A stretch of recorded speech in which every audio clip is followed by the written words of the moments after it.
Well, good evening, everybody. My name is Laura Bertnazzi. I'm the very proud Dean of Undergraduate Enrollment here at Regis College, and I am joined this evening by Tanya Jean-Francois, our Director of Financial Aid, and we are here to spend time with you this evening to talk about what is our favorite topic, financial aid. We know that you and your students are going through a really important search period right now, and part of that is understanding the financial investment that you and your family will make as you embark on this great journey. And our hope is that tonight we can help demystify some of this process, make it less overwhelming, and talk not just about what Regis College does for financial aid, but also provide you with some tips that you can utilize at any institution during your search process. So tonight we're going to talk about what is financial aid. We use this word a lot, but what exactly is it? How do I apply for it? So how do I get those important federal dollars? The different types of financial aid that Regis provides. Tanya and I are going to talk about some of the frequently asked questions that we get. And our guess is that you might have these questions too. So we're going to make sure to start with those. We're going to talk about how we communicate with our families at Regis. So how do we talk to you about your financial aid package and the process and how you can get those important updates?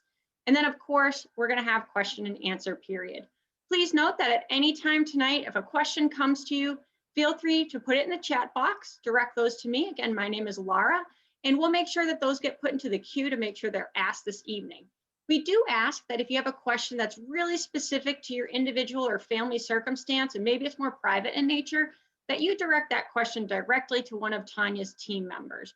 And please note that we'll make sure at the end of tonight's session to provide you with all the contact information that you need to make sure that you have what you need to make a really great decision. We do have a lot of friends joining us this evening, and one way to help with the Zoom bandwidth is to please keep your cameras and microphone off at this time. It just ensures that everybody is able to access tonight's session. Also, as mentioned, we are recording this evening's program, so at any time you're able to go back and watch it. We will be posting it on the institution's YouTube channel as well as on some of our virtual platforms. So without further ado, let's get started. So what is financial aid, right?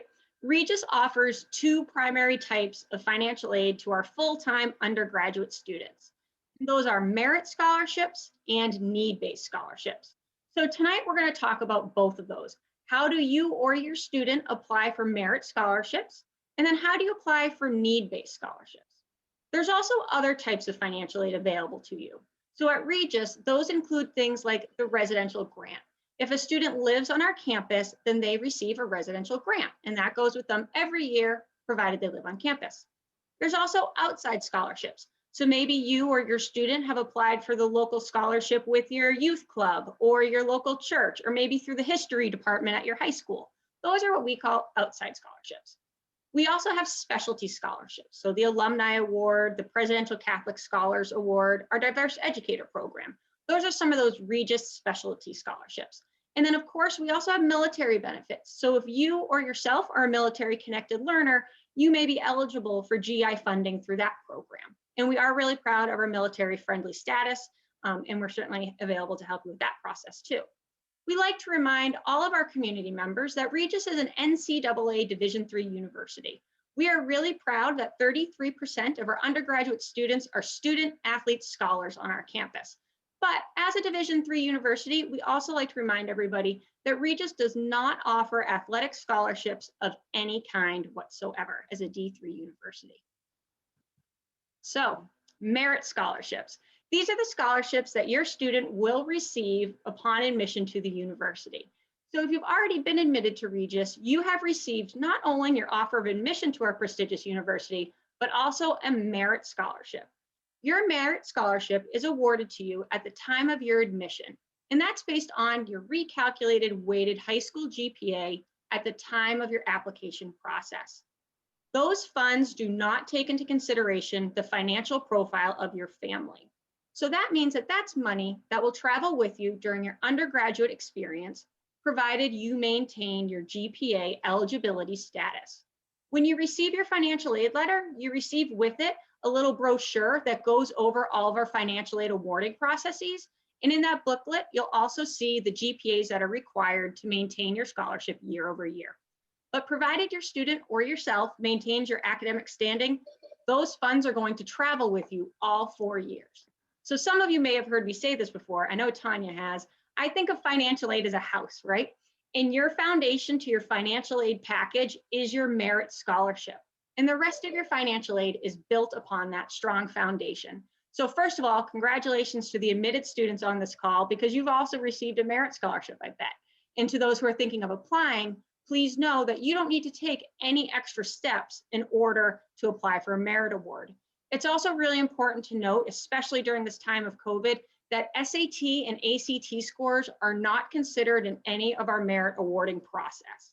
So you may have taken the SATs, you may not have, and that's perfectly fine. They're not part of our consideration in your merit awarding. Now, need-based awards. This is the biggie. This is why you're here. Tanya, I'm going to turn it over to you and your expertise. Good evening, everyone. So lovely to see all of you here today. My name is Tanya Jean-Francois. I'm the Director of Financial Aid here at Regis, and we have a team that is here. We're at your disposal. As Laura said, we're here to take the complicated, confusion away from the process of applying for financial aid, and me and my team are always here to help. And need-based awards. There are a few kinds of financial aid for college that are awarded based on your family's financial situation, and this is known as need-based aid. Need-based awards are awarded through the federal government, state government, or colleges, such as Regis. The federal government typically awards these three types of need-based aid. And there's Pell Grant, there's Work Study, and there's subsidized loans. How do you qualify for need-based aid? Simply by completing what's called the free application for federal student aid. We all know that to be known as the FAFSA, okay? This determines your family's eligibility to determine how much aid you will receive. Now, some colleges also require the CSS profile, but here at Regis, we do not. The only application for financial aid is the FAFSA. Do you have to pay back need-based aid? Absolutely not. Grants and scholarships aren't paid back. Some of the need-based aid you'll find is Pell Grant, like I mentioned, federal work study, subsidized loans. Work study is you earn money through campus-based jobs, so that money isn't repaid either. And subsidized loans, like all loans, of course, have to be repaid. Okay? Your first bill for that will arrive 6 months after the student graduates. And with the subsidized loan, there's no interest being earned. So Regis's school code is on the drop-down list of the FAFSA that is also listed on your screen. The Department of Ed sets forth the eligibility criteria, such as citizenship, permanent residency or eligible non-citizenship, high school completion, maintaining satisfactory academic progress, and possession of a social security number, which is very, very crucial and important to your step in applying for financial aid. We'll go over that a little bit more in detail later on in the presentation. So gone are the days where the FAFSA, you sat down at a table, you had to spread out all these income tax and all these different documents to complete it, and it took you over an hour or so. The Department of Ed has done a wonderful, fabulous job at removing those hurdles and making this a lot easier. You can have your FAFSA completed within 20 minutes, 20 to 30 minutes. Some of the easiest ways to have that done is to have your income tax information transferred in directly from the IRS website. That process is called the IRS Data Retrieval Tool. So you'll still want to have your income tax information ready, just because some families are not able to participate in using the IRS Data Retrieval Tool. If they're separated, or if you're from Puerto Rico or some other different places, you may not be able to participate. So you'll still want to have your income taxes ready to plug those handy numbers in. However, if you're unable to use the IRS Data Retrieval Tool, you can still request an IRS tax return transcript from the IRS, and it will take a little bit longer to come in to our office, but it will do the job just the same.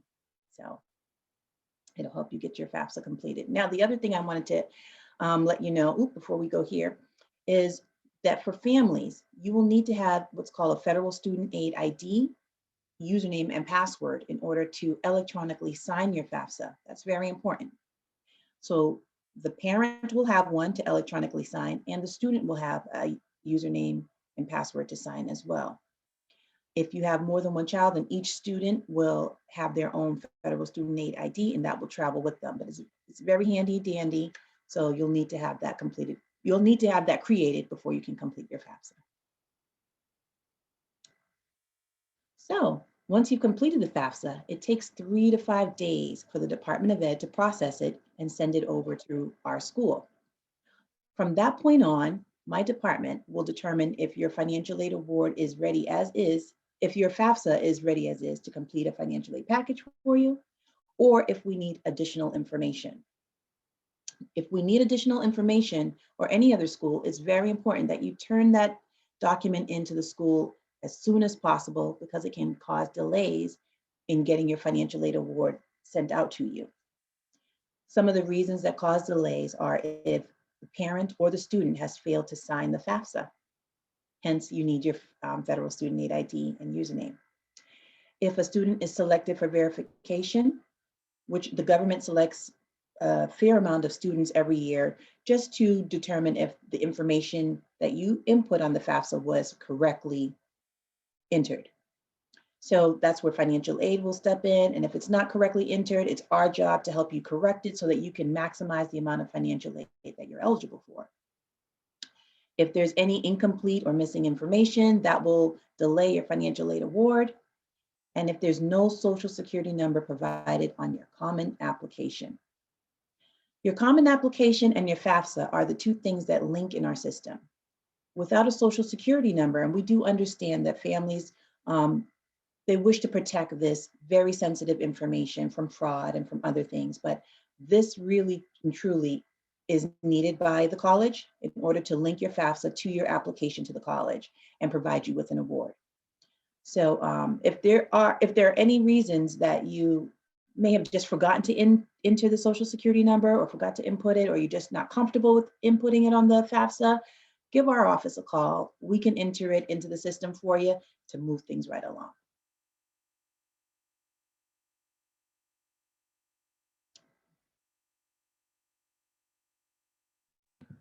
Thank you, Tanya. We have a question that came in, and it's germane to our merit scholarship. So I am going to answer that question now. And then, Tanya, I'm going to throw a loan question your way as well that came in early on in the chat. So the first is about merit scholarships. So are the merit scholarships reviewed annually? So our merit scholarships are reviewed annually in that we confirm that the student has maintained the academic criteria to keep the scholarship, but the merit scholarships themselves are not adjusted. So if a student has a really phenomenal, which we hope would be the case, phenomenal academic year, that does not equate to an increase in the student's merit-based award. So that merit-based award is locked in at the time of admission. But one thing to keep in mind is that a student's GPA and a student's academic progression is really important, not just to maintain academic scholarships, but also to maintain federal-based lending, because the US government wants to see that satisfactory academic progress so that you can keep that funding. So there's really two components that are connected to your GPA in this regard. It's maintaining existing funds and continuing to remain eligible for them. So that GPA really is important. A question for you, Tanya, is about loans. As we talk about outside funding and we talk about the FAFSA, this seems like a good time to ask this question. So how does a student either obtain a loan without a parent cosigner, or can a parent cosign a loan, but maybe for only partial pieces of the loan itself? It's a great question. So typically students who are entering as a first-year student have not developed or built enough credit to withstand a private student loan application on their own. And usually the parent will be the cosigner, because those loans are based on credit. So you need a credit-worthy cosigner in order to approve the loan. However, we've seen various scenarios where sometimes the first 2 years, the parents will take out a private student loan for a student with, being their cosigner, and maybe the following 2 years, the last 2 years, if the student has developed some credit history at that point, the student can take the loan out on their own. So, but the loans that are approved by FAFSA, those are not credit-based. They're almost guaranteed that your student will be approved for a subsidized loan and an unsubsidized loan. Great, thank you, Tanya. Another question that's in regards to verification. Where do I find my student ID number to put on the 2021-2022 verification worksheet V4? Oh, That's a great question. it's a very good question. It can be found on your financial aid award letter if you've received one. And if you have not, then you can contact our office and we can provide it to you. Awesome. Thank you. All right. So we're going to jump into some more questions, and I'm loving the chat box. So thank you for that, everybody. These are some of the frequently asked questions that we get. So we're going to front load today's conversation with some of these questions, and then again, open it up to some additional questions that we have coming in. So let's start with Tanya. I applied for my financial aid and there was a change in our financial profile halfway through the year. And I think this is a year where we're seeing that you know, your taxes show one thing and maybe COVID has impacted your family's economic standing. Can I appeal my financial aid award letter? And how do I do that if I can? Absolutely. As Laura mentioned, because of the global crisis that we're going through, your 2019 income is going to look significantly different than what it did for 2020. However, our office still wants to know about that, and any circumstances that are not reflected on your FAFSA, you can write an appeal letter and send it in to us by email. We have an appeal form. The admissions department can send it to you, financial aid can send it to you, and you'll just state what your appeal is based on. It could be any of the 5 that's on the screen. It could be you're supporting an elderly parent. It could be you've recently gone through a divorce or a separation, you know, significant medical or dental bills. Any of those that are impacting you, we want to know about, because it can actually really make a big difference in your financial aid award. And if you are looking to file a need-based appeal request, again, you can reach out to your admission counselor or your financial aid counselor, and they can send you the appeal request form. It's a form that you fill out. And you can also submit supplemental documents through that form. But again, we're going to ask that you utilize our appeal form process in that. Mm-hmm. I have on my financial aid award letter, Tanya, this thing called federal work study. What is it? How do my students use it? Is it on my bill? Tell me everything you can about federal work study. Great questions. So work study is almost always one of the first introductions to employment for a lot of students. It is a need-based program, as I mentioned earlier. You can only receive it by completing the FAFSA, and the Department of Ed will determine if you have need to qualify for this program. But the funds, a student works to earn those funds. Those funds are not subtracted from the bill. The student will receive a paycheck biweekly, and they can do positions. We've had some newly created positions, especially we've had to get creative with the pandemic, such as Zoom, hybrid Zoom assistant. We've had to create a lot of remote positions because we were away for the pandemic. And now that we're back on campus, those positions most likely will remain. But we start posting the jobs in August. Students have the opportunity to go onto our Career Link website to view what could be interesting to them. We do ask the students to create a resume. It could even just be one simple page, but it's just an opportunity for them to get into the habit of submitting a resume and interviewing for a position to secure one. So students who do not receive work study, they're still eligible to work on campus. We do have departments that will hire them if they're not a work study student. Admissions is one key department that does that. Yes, we are. Yes. Our office loves work study students, federal work study, as well as institutional. So those are jobs like our Pride guides on campus, our tour guides. And then also we have jobs on campus for some of our third party partners, such as our bookstore, as well as our catering team for those that are looking for those jobs, but our lifeguards on campus. So lots of really great employment opportunities that aren't just great because it provides federal work study funding, but it also provides really good, tangible, real life skills. Just as we have a couple of questions starting to pop in, at the end of this session, we will be posting the email address for the financial aid department. So if you need to get in contact with a financial aid counselor or a member of the team about your file, just know we're going to be posting that email address for you so you can make sure to get those questions answered. And I am also taking good copious notes on some of the questions to make sure that they get asked. All righty. This is a question that we get often in admissions, and it's an important one. So when you receive your bill, you will notice that automatically on your bill is a charge for health insurance. For those of you in Massachusetts, you may be familiar with this. From those of you who are out of state or out of country, this may be new. In the Commonwealth of Massachusetts, it is required by law that full-time college students have health insurance. To ensure that everybody is in compliance with state law, we automatically bill our students for the institutional health insurance policy. In the summer prior to the start of classes, you will receive information from the university about how you can waive that. And through that waiving process, that charge gets removed from your bill. So that's just an important deadline to keep in mind. But the reason we do this is to ensure that everybody is automatically in compliance with the law. And that way you don't run into any issues with that. But of course, we also welcome the opportunities for families to assess what might be a good option for them. We do have a full health center on campus, and plus our location here in the Commonwealth, we have wonderful access to medical facilities. So some families may opt to actually keep our health insurance as well, but something to keep in mind, we don't want anybody to be surprised when they see that. We will prompt and remind you about that waiving process, but that is something that will show up on your bill, and we didn't want anybody to be caught off guard by that. All right. So some final tips before we move into our Q&A.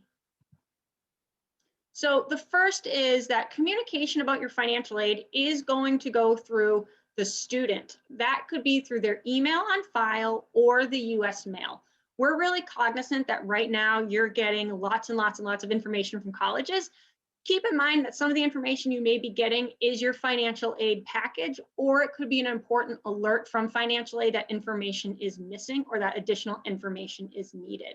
We really encourage you to make sure to keep an eye out for that, not just in your inbox, but also in your spam box, especially with so many schools being virtual right now and many schools using, many students using their high school address on their applications. A lot of information is going to that email address, and we're finding it's landing in spam. So two things, make sure you're checking your spam. And if you feel like you would prefer to have a different email address on file, let us know. Again, at the end of this session, we're gonna have some email addresses on the screen. Shoot us an email and we can update your email if you like. But if you're using a high school email address right now, once you decide where you're going to enroll, it's a really great time to transition to a different account. And you'll also start to transition to your Regis College account as well during that time. The social security number, again, really important. Think of it as your financial aid thumbprint that links with your other thumbprint. If you elected to leave your social security number blank, or maybe you entered the wrong one, it happens more than you think, feel free to give us a call with that number. Do not email that information. It will not go through. Our firewalls at Regis are designed to prevent encrypted information from inappropriately being translated. So that is the phone number for our financial aid team. Give them a call, 781-768-7270, and they can provide you with the resource to provide that information, as well as general updates about your file and your file status.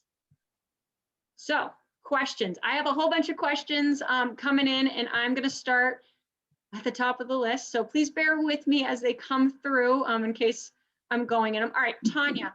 And I know that there's some federal policies that may prohibit you from giving an exact answer to this question, but are there particular lenders that the institution recommends, or a resource where a family can look for lenders that are reputable?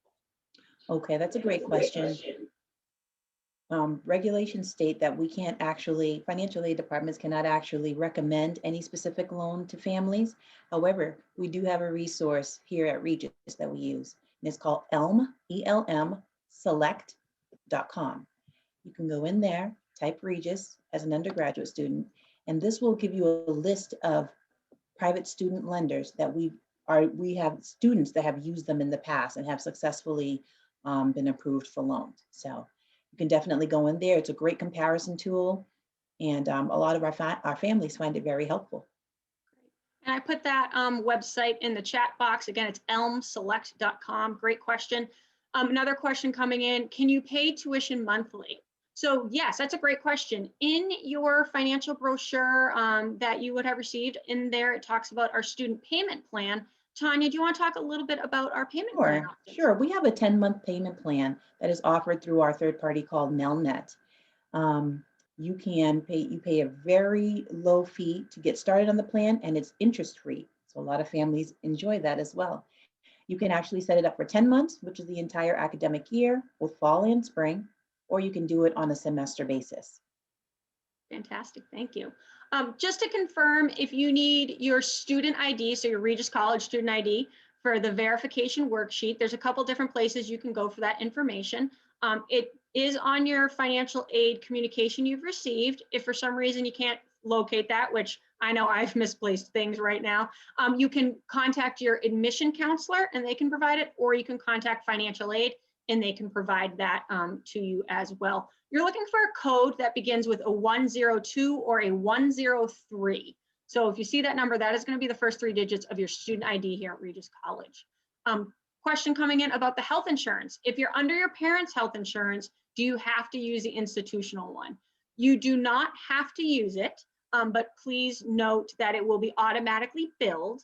But then you're going to receive instructions about how to basically drop our institutional insurance and remain on your parent or guardian's insurance. So you'll get information about that.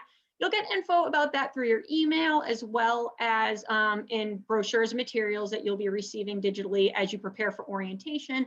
And you're going to get a lot of reminders about that. Again, we don't want students to be surprised by that.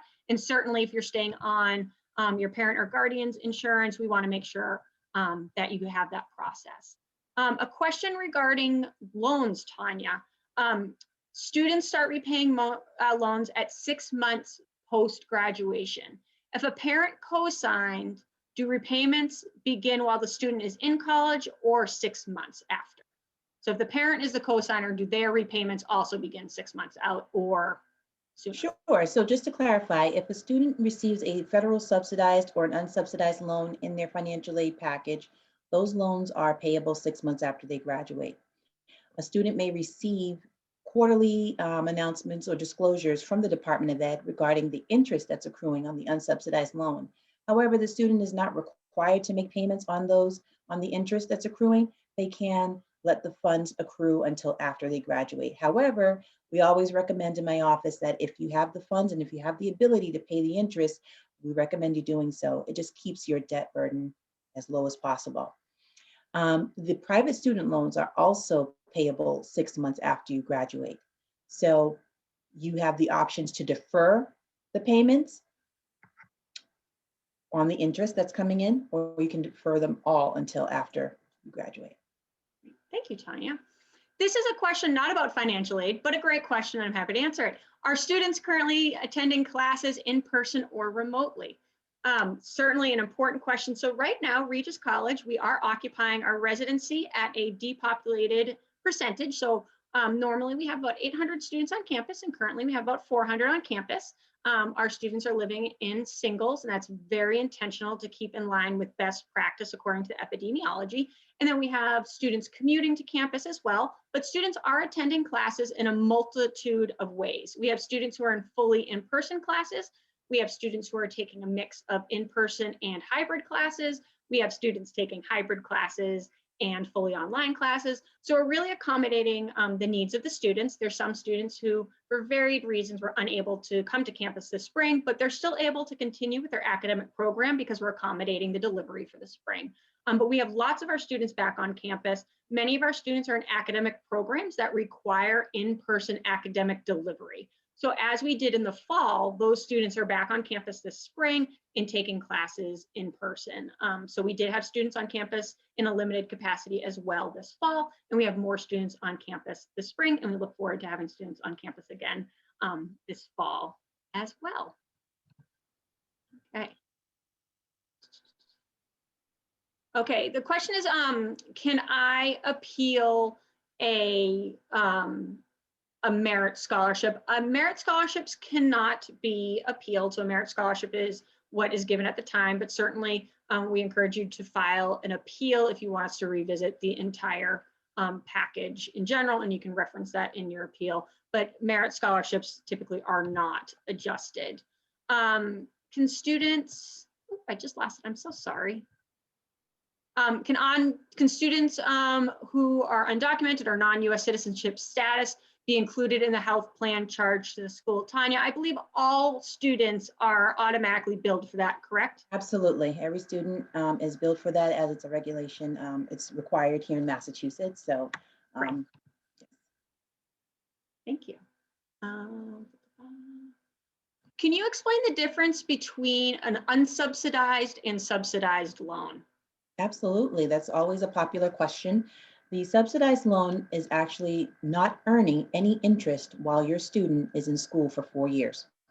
The Department of Ed is actually covering any interest on the subsidized loan. The unsubsidized loan is earning interest at a very low interest rate.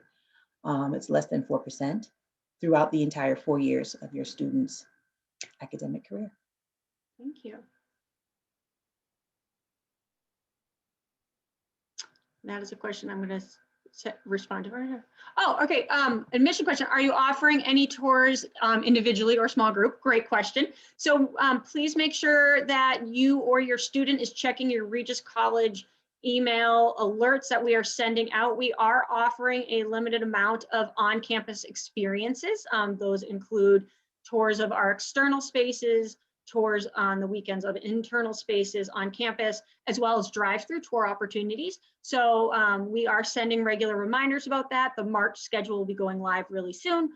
If for some reason you're not receiving those emails, if you go to our website under the visit section, you can click a link and it'll sign up to get those alerts from us. And then certainly feel free to shoot us an email and we can connect you with the right staff member on campus to help facilitate that visit as well.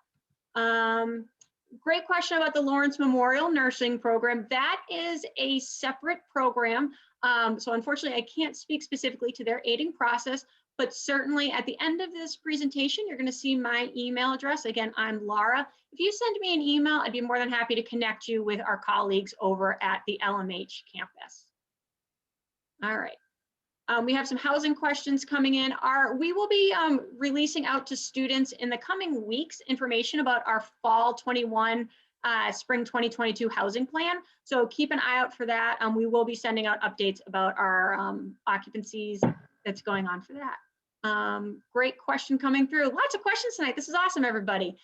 Is there a veteran representative at Regis? Yes, as so required by federal law, we have an SCO on campus. Her name is Esther Gazarian. She is our SCO, and then I am our secondary SCO. So if you have any questions about your veterans benefits, please reach out to me, and I'm happy to start that process with you. And then additionally, happy to speak to you about our veteran services, including our Veterans Center here on campus. If we were to be remote, would there be any tuition reduction? So Regis would not reduce its tuition if we were needed to be fully remote. Part of that's because we did not reduce any of the academic offerings that were being made available, as well as those academic services. So all of our students continue to have full access to all of our academic supports, all of our academic resources, and all of their classes were able to continue. Certainly, if we were remote and you weren't in housing, your financial aid award and bill would be adjusted to reflect a commuter status, and you would be billed accordingly. So question, when do I get my admissions letter? So if you applied and if you were offered admission, you're looking about 2 weeks from when your application was completed. So if for some reason you don't get that, it's been about 2 weeks, feel free to reach out to our admission team and we can look into that. We may be waiting on additional information. Will students continue to live in singles next year? The housing plan will be made available in the coming weeks, so we'll make sure to share that with our students when that gets posted. To all of our future Pride members, if you're not in our Facebook group, we encourage you to also join the Facebook group because we also post institutional updates there. Everybody keeps coming in with questions. Sorry. Oh, Tanya, if I have more than one child in college at a time, is that factored into my financial aid award letter? Absolutely, absolutely. The information that you provide on the FAFSA is used to calculate your child's expected family contribution. So that EFC is a combination of how much a parent and student are expected to pay towards this, well, contribute anyway, towards their students' cost to attend. But it's not necessarily the amount of money your family will have to pay.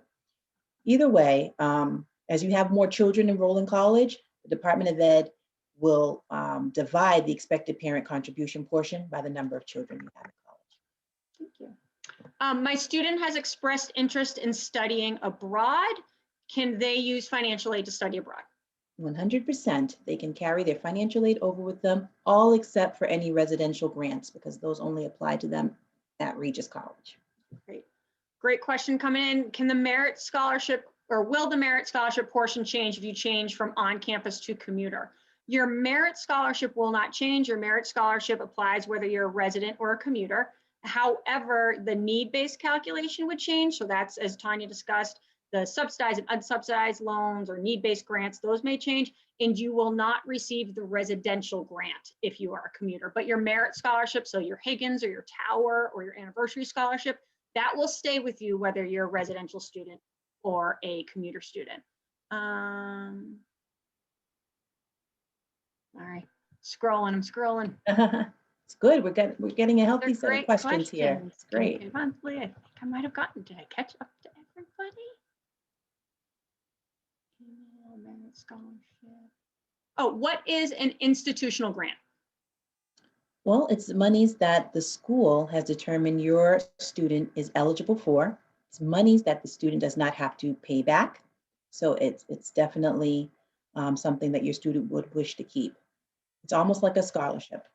Almost exactly. Mhm. Okay. Really important question. It's a two-parter, Tanya. When do I actually start to apply for financial aid? So again, financial aid is the FAFSA piece. Your merit scholarship comes with your college application. So when do I apply for the FAFSA, and do I have to apply for that every year? That's a great question that I am shocked that I overlooked to say earlier. The FAFSA application season opens up October 1st every year. And because your financial situation, your investments, your status could change, you have to complete that form every year, you and your parents. So October 1st, and then every year you reapply. Great, thank you. Awesome question. Aside from study abroad, does Regis have any program at the national colleges for students to study a semester or a course? Yes, we do. So when we speak about study abroad, we're also talking about domestic opportunities. So we are part of a consortia in the local area with cross registration. So students can take a class at BC, Babson, Bentley, LaSalle, Brandeis, right down the road. But we also are part of the Association of the Colleges of the Sisters of St. Joseph of Boston, which there are colleges throughout the United States where students can do exchange programs. But we also have students who do semesters at American University down in DC. So yes, we do have those domestic exchange opportunities as well. Oh, okay, we're moving along. We'll still be okay. All right. Woo, everybody's moving. All right. Where would I find information about the institutional grant, Tanya? In your financial aid award, but you can also find them on our website. We discussed the Regis need-based grant, and that's where you can find it on our website under the financial aid section. Great. If you're offered a Regis need-based grant, you will see it in your financial aid award letter. Student asked, all right, if I already received my merit scholarship, can I apply for other scholarships given by the college? So Regis does have some additional scholarships. Those scholarships and their deadlines are all posted on our website, regiscollege.edu/scholarships. Most of those scholarship deadlines at this point have passed. However, we certainly encourage you to consider looking at any local scholarships that may be available with local organizations, and then continue to keep us posted. There is a question coming in about some military training and deployment. To that student, I am going to take down your name and I will connect with you directly on that question for you. Are grants separate from scholarships? Yes, grants are separate from scholarships. Tanya, do you want to explain that a little bit? Absolutely. Grants are different from scholarships. The key thing is that they're both funds that do not need to be repaid. But the need-based grants, they can change with your need. So as you do the FAFSA, if you earn more, if you earn less, that amount, the amount you receive for the Regis grant could change on a year-to-year basis.